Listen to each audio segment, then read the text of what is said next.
Limited departmental এক্সামিনেশনে final accounts একটা করে প্রশ্ন থাকে। তো আজকে আমরা আর একটা কোশ্চেন নিয়ে আলোচনা করছি। এই কোশ্চেনটা, এটা একটা ফাইনাল অ্যাকাউন্ট, এটা চার্টার্ড অ্যাকাউন্টেন্সির যে ইন্টার পরীক্ষাগুলো হয় সেই পরীক্ষায় পড়েছিল।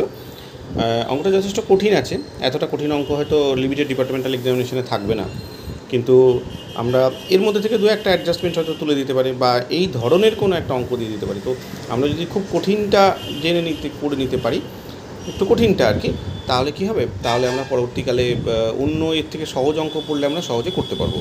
এই উদ্দেশ্যে আমরা এই অঙ্কটা একটু আজকে করার চেষ্টা করছি। অঙ্কটা আমি পড়ছি প্রথমে। Rakesh retired from a company and started business in Madras. On retirement, he got rupees 10 lakh from his employer, which he invested in business on 1/4/2024. He got from life insurance company corporation rupees 2 lakh taka. On the maturity of his policy, he also invested in his business. ভালো কথা। He draws rupees 10,000 for his personal expenses every month from 30/4/2024, মানে 1/4 শুরু করছে business, 30/4/2024 থেকে সে 10,000 টাকা করে তুলতে শুরু করছে তার পার্সোনাল কাজের জন্য, মানে এর একটা রকমের এক্সপেন্সেস হবে, এই ড্রয়িংস হবে। The following figures are extracted from his book as on 31/3/2025, মানে ঠিক 1 বছর পরে। এবার কি হচ্ছে, নাম্বার 1-এ দিচ্ছে পারচেস হচ্ছে 3,10,000 টাকা, সরি 3,10,000 না, এটা 31 লক্ষ টাকা, 31 লক্ষ টাকা। ব্যাড ডেটস 20,000 টাকা, কার্টেজ 50,000 টাকা, তো দেখা যাচ্ছে হ্যাঁ কার্টেজ 50,000 টাকা, সানড্রি ডেটর্স 4,50,000 টাকা, স্যালারিজ 2,40,000, দেখা না গেলে আমি বলে দিচ্ছি, এটা টুকে নিতে হবে অঙ্কটা। Electricity charges 45,000, travelling expenses 89,000, telephone charges 43,000, advertisement 1 লক্ষ টাকা, রিপেয়ার অ্যান্ড রিনিউয়াল 33,030 টাকা, প্ল্যান্ট অ্যান্ড মেশিনারি 15 লক্ষ টাকা, বিলস রিসিভেবল 3 লক্ষ টাকা, ক্যাশ ইন হ্যান্ড 89,970 টাকা, সেলস 30 লক্ষ টাকা।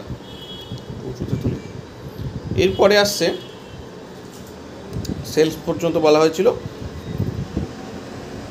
নাম্বার 15-তে আছে ইনকাম ফ্রম পার্সোনাল ইনভেস্টমেন্ট থেকে ইনকাম হচ্ছে তার 2 লক্ষ টাকা,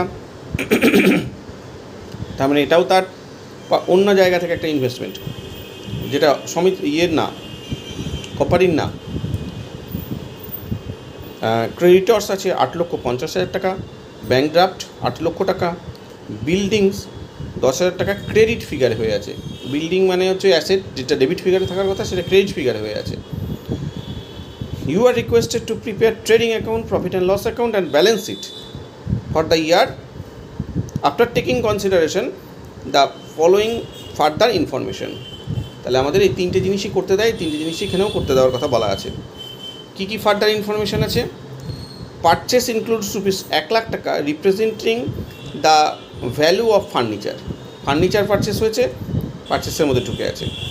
rupees 40,000 representing erection wages on plant and machinery are debited to the salary and wages account. তাহলে প্ল্যান্ট অ্যান্ড মেশিনারিকে ইনস্টল করার জন্য আমাদের যে খরচ হচ্ছে সেটা স্যালারি এবং ওয়েজেসের মধ্যে ঢুকে আছে। ইলেকট্রিসিটি চার্জেস ইনক্লুডস রুপিস 25,000 টাকা paid as deposit two electric supply কোম্পানিকে সিকিউরিটি ডিপোজিট হিসেবে পেড করা হয়েছে। দেয়ার আর বিল আউটস্ট্যান্ডিং, সেটা ইলেকট্রিসিটির খরচের মধ্যে ঢুকে আছে, তাহলে এটাকে আমাদের রেক্টিফিকেশন করতে হবে। There are bills outstanding to extent of rupees 5,000 টাকা, 5,000 টাকার বিল আমাদের এখন পেমেন্ট করা হয়নি, ইলেকট্রিক বিল। তারপরে বলছে advertising includes rupees 40,000 representing the cost of neon shine. এই অ্যাডভার্টাইজমেন্টের মধ্যে একটা নিয়ন শাইন লাগানো হয়েছিল, তার কস্টটা শুধু ঢুকে আছে। A discounted bill of rupees 50,000 stand debited to the debtors, একটা ডিসঅনার্ড বিল, একটা চেক দিয়েছিল, সেটা বিলটা ডিসঅনার্ড হয়েছে, সেটা আবার ডেটর্সের মধ্যে যুক্ত করা হয়ে গেছে, ডেবিট করা হয়েছে মানে বাড়ানো হয়েছে ডেটর্সকে। তাহলে এই ট্রানজ্যাকশনটুকু ঠিক আছে। তারপরেরটুকু কী বলছে, 50% দেয়ার অফ কনসিডার্স ডাউটফুল। এইবার বলছে এই যে 50,000 টাকা যুক্ত করা হলো, তার 50% আমরা মনে হচ্ছে এটা ডাউটফুল ফান্ড, আদায় হবে না। And has to be provide accordingly, তার মানে আমাকে প্রভিশন করতে হবে, এটুকু বাদ দিতে হবে। এ ডেটর্স অফ রুপিস 10,000 টাকা, একটু এরকম ডেটর্স অফ রুপিস 10,000 টাকা, না 10,000 টাকা, হ্যাঁ 10,000 টাকা ওয়াজ ডিক্লেয়ার্ড ইনসলভেন্ট। একটা 10,000 টাকার একটা ডেটর্স ছিল, সে ইনসলভেন্ট হয়ে গেছে অন 30/12/2024, তার মানে আমাদের এই বছরের মধ্যে। And it is expected that, এটা মনে করা হচ্ছে, nothing would be recovered from this estate, এটা থেকে কারোর 1 টাকাও আদায় হবে না। তারপরে বলছে provide 5% discount on net realisable debtors. তাহলে আমাকে এখানে কিন্তু একটা প্রভিশন করে রাখতে হবে যে আসবে না, ডিসকাউন্ট দিতে বলছে। এরপরে কি বলছে, রমেশ ইনভেস্টেড রুপিস 2.5 লক্ষ টাকা, রমেশ রিসিভড, ইনভেস্টেড নয়, রমেশ রিসিভড রুপিস 2.5 লক্ষ টাকা in respect of a business with Bikash. বিকাশের কাছ থেকে বিজনেস করার সাপেক্ষে রমেশ আবার একটা 2.5 লাখ টাকা পেয়েছে। The sum received stood credited to the syndicators, যেটা পাওয়া গেছে সেটা সান্ডিকেটর্সের মধ্যে যুক্ত আছে।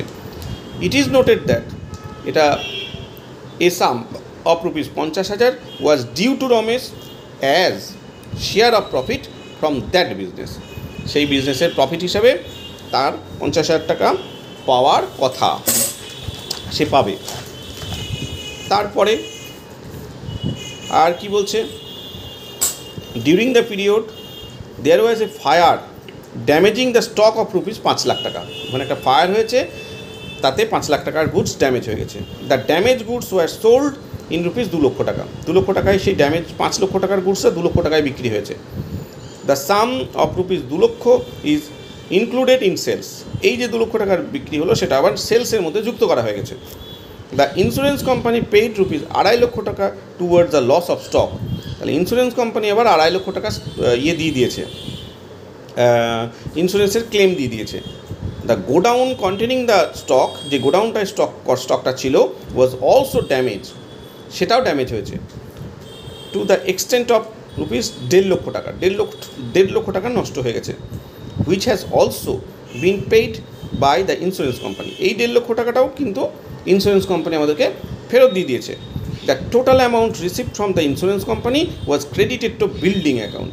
এই যে বিল্ডিং অ্যাকাউন্টটা ক্রেডিট হয়ে ক্রেডিট ব্যালেন্স তৈরি হয়ে গেছে, তার মানে কারণটা এখনও বোঝা গেল যে টোটালটাকে কী করেছে, বিল্ডিং খাতে ইনকাম বলে এই বিল্ডিং খাতে ক্রেডিট করে বসে আছে।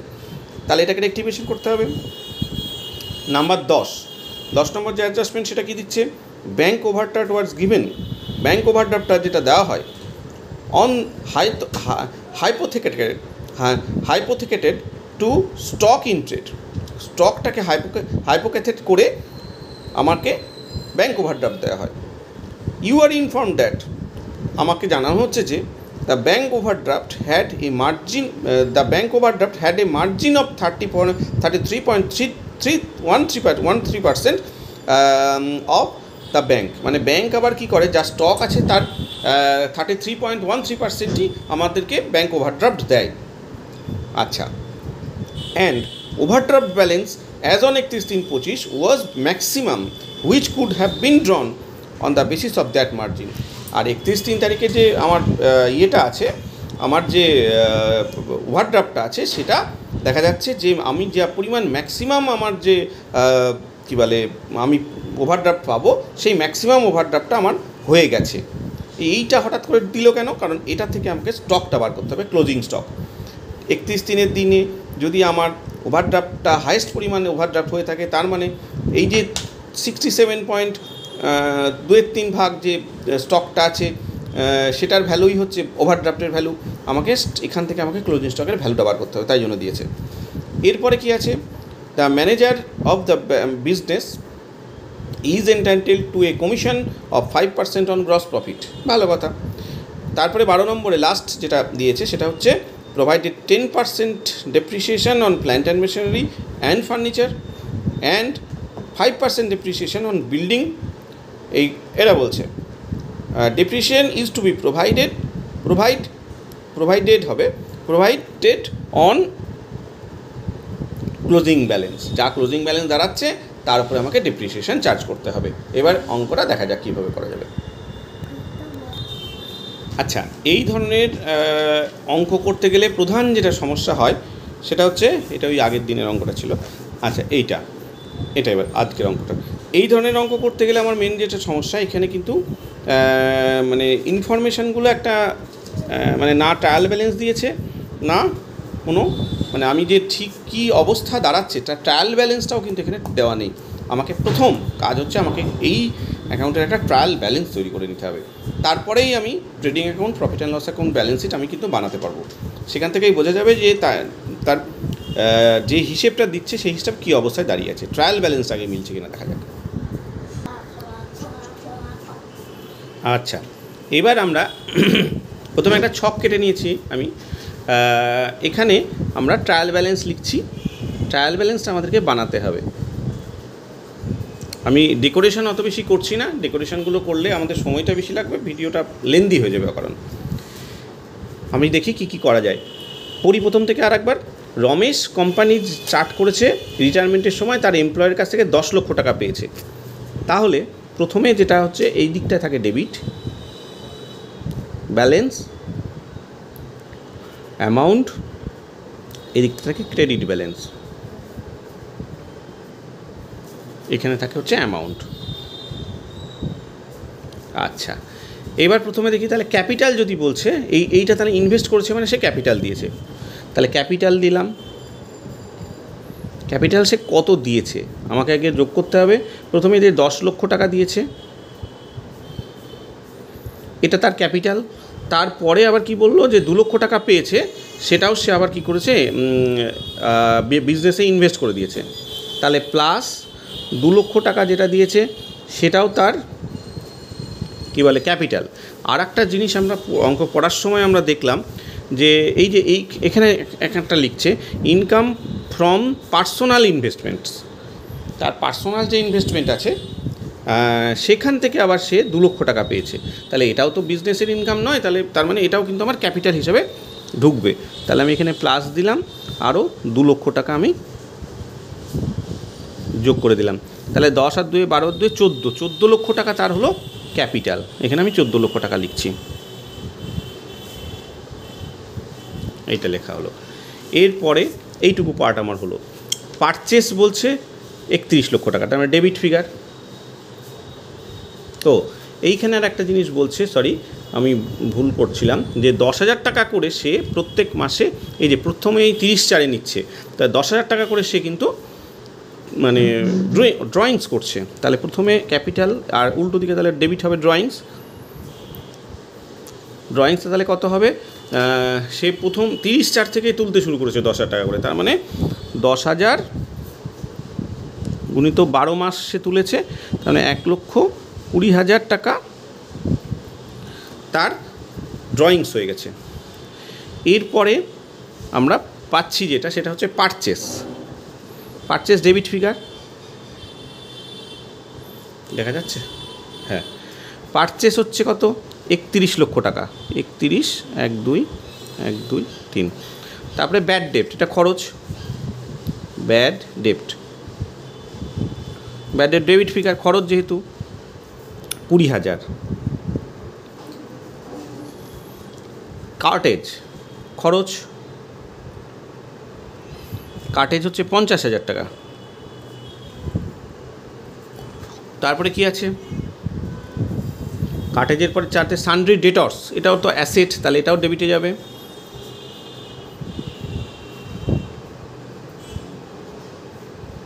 সানড্রি ডেটর্স হচ্ছে 4,50,000 টাকা। তারপরে আছে স্যালারি অ্যান্ড ওয়েজেস, এটা খরচ, তাহলে এটাও ডেবিটে যাবে।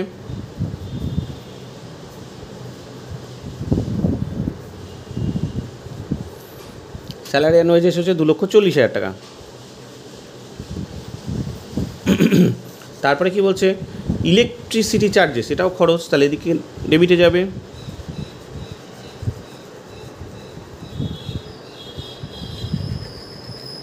ইলেকট্রিসিটি চার্জেস 45,000 টাকা হলো। এরপরে বলছে ট্রাভেলিং এক্সপেন্সেস, এটাও খরচ।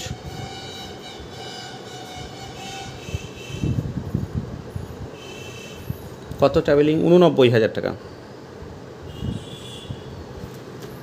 হলো। টেলিফোন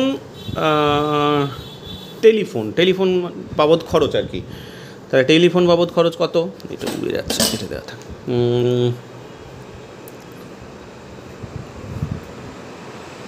টেলিফোন লিখলাম, টেলিফোন বাবদ খরচটা কত আছে জানো? 43,000 টাকা, তাহলে 43,000 দিলাম। প্ল্যান্ট অ্যান্ড মেশিনারি, এটাও debit figure. Plant and MACHINERY 15 লক্ষ টাকা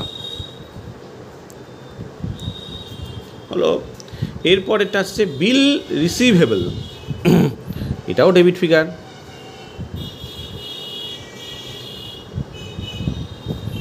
বিলস রিসিভেবল কত আছে? 3 লক্ষ টাকা নাকি?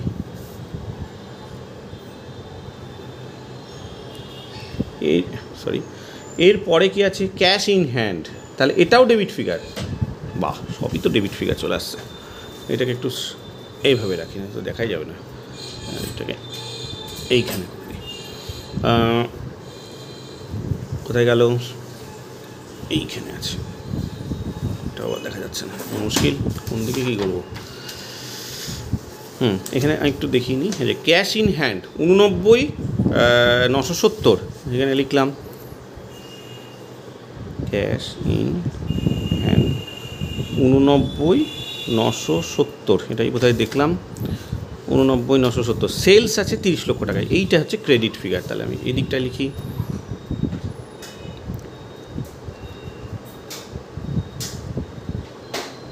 এটা ইনকাম। এরপরে কি আসছে? ইনকাম ফ্রম পার্সোনাল ইনভেস্টমেন্ট, এইটাকে আমরা ওই যে 2 লক্ষ টাকা যেটা দিয়েছি সেটা, এটা দেওয়া হয়ে গেছে। ক্রেডিটর্স হচ্ছে 8,50,000 টাকা, এটাও এইদিকে যাবে। দাঁড়াও, করুন, দাঁড়াও। ক্রেডিটর্স হচ্ছে 8,50,000 টাকা। এরপরে ব্যাংক ওভারড্রাফট, এটাও ক্রেডিট ফিগার।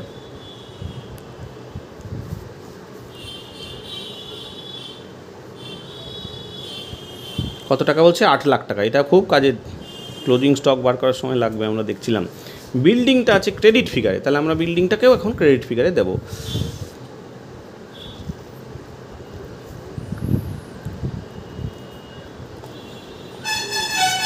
ক্রেডিট কথাটা লিখে রাখি, বিল্ডিংটা তো ক্রেডিট হয় না। আমি একটু পজ করছি, এটা যোগ বিয়োগটা করে নিই। আচ্ছা, ক্যালকুলেটার জোগাড় করেছি। এবার এটা যোগ করলে দাঁড়াবে, যোগ 1,20,000 টাকা প্লাস 31 লক্ষ টাকা প্লাস 20,000 টাকা প্লাস 50,000 টাকা প্লাস 4,50,000 টাকা প্লাস 2,40,000 টাকা প্লাস 45,000 টাকা প্লাস 89,000 টাকা প্লাস 43,000 টাকা প্লাস 15 লক্ষ টাকা প্লাস 3 লক্ষ টাকা প্লাস 89,970 টাকা। তাহলে এটা দাঁড়াচ্ছে 60,46,970। 60,46,970। আচ্ছা, এবার ডান দিকটা দেখি, ট্রায়াল ব্যালেন্সটা আগে মিলছে নাকি সেটা দেখতে হবে। এখানে কত আছে? এটা ক্যান্সেল। প্লাস 14 লক্ষ টাকা প্লাস 30 লক্ষ টাকা, 30 লক্ষ টাকা, একটা শূন্য বেশি হয়ে গেছে, তাড়াতাড়ি ক্যান্সেল করো। 14 লক্ষ টাকা প্লাস 30 লক্ষ টাকা প্লাস হচ্ছে আমার 8,50,000 টাকা প্লাস হচ্ছে আমার 8 লক্ষ টাকা প্লাস 10,000 টাকা, 60,60,000 টাকা। যা, মিলছে না। 60,60,000 টাকা। একবার যোগটা দেখে নিই, কনফার্ম করে নিই, একটু পজ করি ভিডিওটা। আচ্ছা, দেখলাম ভুলটা, সেটা হচ্ছে যে আমরা এই অ্যাডভার্টাইজমেন্ট আর রিপেয়ার মেনটেন্যান্সে এই লাইন দুটো বাদ দিয়ে চলে গেছিলাম। এই দুটো যোগ অ্যাড করতে হবে। তাহলে এটা আমি এখান থেকে একটু কেটে দিই। তাহলে এইখানে হবে হচ্ছে অ্যাডভার্টাইজমেন্ট, ADVERTISE, অ্যাডভার্টাইজমেন্টে 1 লাখ টাকা আছে। আর একটা কী দেখলাম যেন বাদ গেছিলো, রিপেয়ার অ্যান্ড মেনটেন্যান্সিতে 33,030 টাকা, এটাও বাদ গেছে। তাহলে এটাকে আমি এইখানে তুলে নিলাম। আর REPAIR, রিপেয়ার অ্যান্ড মেনটেন্যান্সি,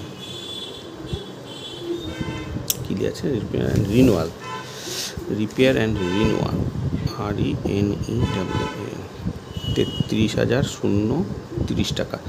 এইটা যদি করি 61,80,000 টাকা এখানে আসছে। আর এখানে আসছে হচ্ছে 60,60,000 টাকা, মানে তাও আমার ট্রায়াল ব্যালেন্সটা মিলছে না। এর মানে এটা দাঁড়াচ্ছে 1,20,000 টাকার একটা ডিফারেন্স হয়ে যাচ্ছে। এটা সাসপেন্সে 1,20,000 চলে আসছে। যদি সাসপেন্সে 1,20,000 না করে আমরা যেটা এখন করতে চেষ্টা করছি, তার মানে এই ড্রয়িংসটাকে আমরা এখান থেকে বাদ দিই। ড্রয়িংসটা ধরে নেওয়া হবে, সে এখনও ড্রয়িংস করেনি, এটা অ্যাডজাস্টমেন্টের মধ্যে ফিগার। ড্রয়িংসের যে ফিগারটা সেটা তার বুকে লেখা নেই, তবে এটা আমার ট্রায়াল ব্যালেন্সটা মিললো। তাহলে ট্রায়াল ব্যালেন্সটা করার কিন্তু খুব দরকার ছিল। তাহলে 60,60,000 টাকার আবার ট্রায়াল ব্যালেন্স তৈরি হলো। এইবার আমরা নেক্সট যে পদ্ধতিটা বলেছি, যে এইবার আমরা যা ট্রায়াল ব্যালেন্সে আছে প্রথমে ইনার কলামে আমরা প্রত্যেকটা তথ্য আমরা লিখে ফেলবো, এই তথ্য অনুসারে দিয়ে অ্যাকাউন্টসটা দাঁড় করাবো। তারপরে দেখবো যে কী কী অ্যাডজাস্টমেন্ট আছে, সেগুলো যদি থাকে তাহলে ইনার কলামে আমি অ্যাডজাস্টমেন্টটা দেবো, না থাকলে আমি সেটাকে আউটার কলামে দিয়ে দেবো। ঠিক আছে, এবার পজ করি, আমি বাকি ইয়েগুলো তৈরি করি, ছকগুলো। আচ্ছা, এই জায়গাটা একটা ট্রেডিং অ্যাকাউন্টের জন্য করলাম, ট্রেডিং অ্যাকাউন্ট। আর এই জায়গাটা একটা ওয়ার্কিংসের জন্য ফেলে রাখি, ট্রেডিং অ্যাকাউন্টসের তো অত জায়গা লাগবে না, ওয়ার্কিংস। আর এটা হলো এইখানে একটা পার্টটা, পুরো পাতাটা আমরা প্রফিট অ্যান্ড লসের জন্য ছেড়ে দিই, যা বড় অঙ্ক PRO, profit and loss account. আমি ওরিয়েন্টেশনগুলো আর বেশি কিছু করছি না, পরীক্ষার হলে গিয়ে এটা করতে হবে। আর BALANCESHET, এটা লায়াবিলিটি, এটা অ্যাসেট। ঠিক আছে, আচ্ছা এইবার আমরা কি করব, ট্রায়াল ব্যালেন্স ধরে ধরে এই যে ট্রায়াল ব্যালেন্সটা আমরা নিজেরা তৈরি করেছি সেখান থেকে আমরা পুট করব। যেহেতু ট্রায়াল ব্যালেন্স যদি মিল আছে, তার মানে আমরা র ডেটাটা তুলে নেব। আমরা প্রথমে দেখি কী বলছে। প্রথমে আছে, আমি এখানে টিক মারতে থাকি, প্রথমে আছে পারচেস আছে 31 লক্ষ টাকা। টিক মারি, নাহলে ভুলে যাব, আগের বার ভুল হয়ে গেছে সেই যোগ ট্রায়াল ব্যালেন্স করতে গিয়ে যদিও ট্রায়াল ব্যালেন্স এমনিও মিলল না। আচ্ছা, এবার তাহলে এখানে কি করব, টু পারচেস, ওপেনিং স্টক কিন্তু নেই, ব্যবসা শুরু হচ্ছে, PURCHASE, পারচেস হলো 31 লক্ষ টাকা। আমি সব ইনারে লিখছি কিন্তু প্রথমে, ওই যে আমাদের স্টাইলটা আমরা বলেছিলাম। তারপরে আছে ব্যাড ডেপ্টটা কি আমরা জানি, PL এর ফিগার। তাহলে PLটাকে নিলাম, তাহলে 2 দেখাচ্ছে, হ্যাঁ, 2 ব্যাড ডেপ্টটা যেন কত, 20,000। সব ইনারে লিখি,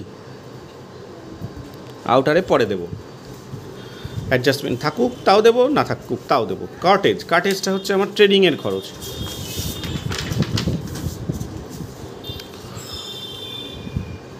টু কার্টেজ আমি একটু জায়গা রেখে দিলাম, 50,000 টাকা। পারচেজে অ্যাডজাস্টমেন্ট থাকে ওই জন্য। তারপরেরটা আমি পাচ্ছি সানড্রি ডেটর্স, অ্যাসেটের ফিগার। তার মানে আমাকে ব্যালেন্স শিটে চলে যেতে হবে। এই আমার ব্যালেন্স শিট, সানড্রি ডেটর্সে অনেকগুলো অ্যাডজাস্টমেন্ট থাকে। এখানে লিখি এখানে লিখলাম, কারণ কি প্রথমের দিকে ওই বিল্ডিং যেগুলো আছে ওগুলো লিখতে হবে। ডিবিটর্স, সানড্রি ডেটর্স খাতে আমি দেখলাম কত যেন, 4,50,000 টাকা। তারপরেরটা কি পাচ্ছি, স্যালারি অ্যান্ড ওয়েজেস কত আছে, 2,40,000 টাকা। এটাকে আমাকে তাহলে PL এ লিখতে হবে। এই আমি PL বার করলাম। ব্যাড ডেট ফান্ডে একটু জায়গা রেখে দিই, 2 SALARY, salary and WAGES, wages 2,40,000 হাজার। তারপরে আছে ইলেকট্রিসিটি 45,000, এগুলো দাগ মারি গেল নাকি, ব্যাড ডেটটা করেছি, কাটেজ করেছি, ইলেকট্রিসিটি 45,000, টু আর কমা দিয়ে দিলাম, ইলেকট্রিসিআই দুটো অ্যাডজাস্টমেন্ট আছে এটাতে, পড়ছিলাম যখন 45,000। তারপরে আছে ট্রাভেলিং এক্সপেন্সেস, এই যে ট্রাভেলিং এক্সপেন্সেস, এটাও আমার পিএলের ফিগার, দুটো অ্যাডজাস্টমেন্ট মানে একটু নামিয়ে দিই, ট্রাভেলিং এক্সপেন্সেস, এটাতে কোনো খরচ এই অ্যাডজাস্টমেন্ট নেই দেখেছি, এটা ডাইরেক্ট আমরা আউটারেই বসিয়ে দিলাম রিস্ক নিয়ে। টেলিফোনে 43,000 টাকা, টেলিফোনে একটা অ্যাডজাস্টমেন্ট আছে, PHONE, টেলিফোন 43,000 টাকা অ্যাডজাস্টমেন্ট ছিল মনে হয় সম্ভবত, না ছিল না কে জানে। প্ল্যান্ট অ্যান্ড মেশিনারি, তার মানে এটা চলে গেল আমার অ্যাসেটের ফিগার, ব্যালেন্স শিটে চলে যায়। ফিক্সড অ্যাসেট যেহেতু ওপরের দিকে লিখি, plant and plant and machinery কত, 15 লক্ষ টাকা। তারপরে কি আছে, বিলস রিসিভেবল, অ্যাসেটের ফিগার, বিলস রিসিভেবল নিয়ে সেরকম কিছু থাকে না, বিলস RECIBABLE, এই সানডি ডেটর্স নিয়ে অনেকটা থাকবে তো, তাই তার ওপর দিক দিয়ে দিলাম, ইনার কলামেই রাখলাম, যদি ছোটো ছোটো থাকে এখান থেকে খুচখুচ করে লিখে দেবো।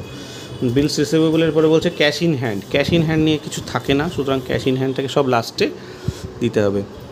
ক্যাশ ইন হ্যান্ডে আমার কত বলছে, 89,970, এটাকে আলাদা হাতে রাখি, 89,970। এরপরে কি আসছে, অ্যাডভার্টাইজমেন্ট হচ্ছে 1 লাখ টাকা।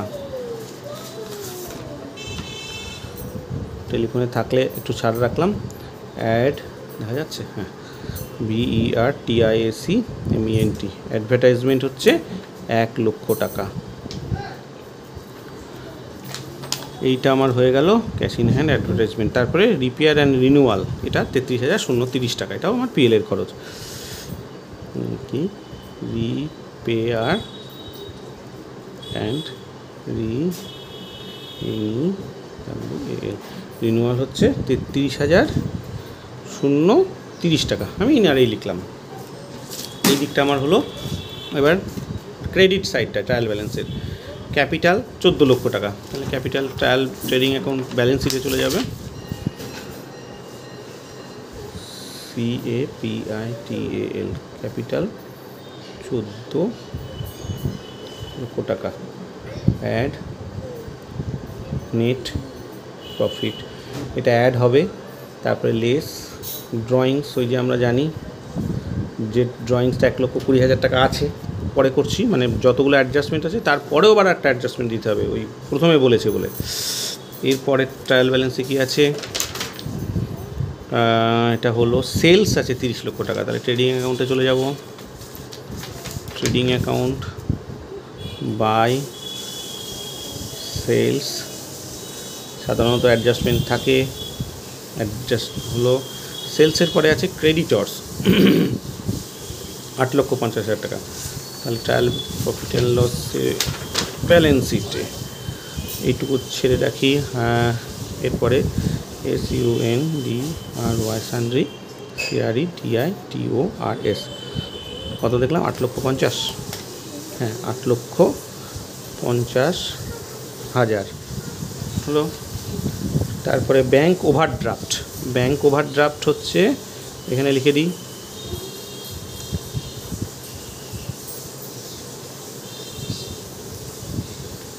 লাইবিলিটি সাইডে 8 লক্ষ টাকা। এরপরে বলছে এটা হয়ে গেল, বিল্ডিংটা ক্রেডিট ব্যালেন্সে আছে, বিল্ডিংটা আমরা দেখলাম অ্যাডজাস্টমেন্ট হয়ে আলটিমেটলি ইয়েতেই আসবে, তাহলে বিল্ডিংটাকে আমরা এখানে এরকম জায়গায় না, বিল্ডিংটাকে একটু জায়গা থেকে এইখানে রেখে দিই, ILDINGS, বিল্ডিংস হচ্ছে এইখানে নেগেটিভ 10,000 টাকা লিখলাম, তাহলে আমার ট্রায়াল ব্যালেন্সটা আমার হয়ে গেল। এবার অ্যাডজাস্টমেন্টগুলো আমরা দেখব, একটু পজ করি।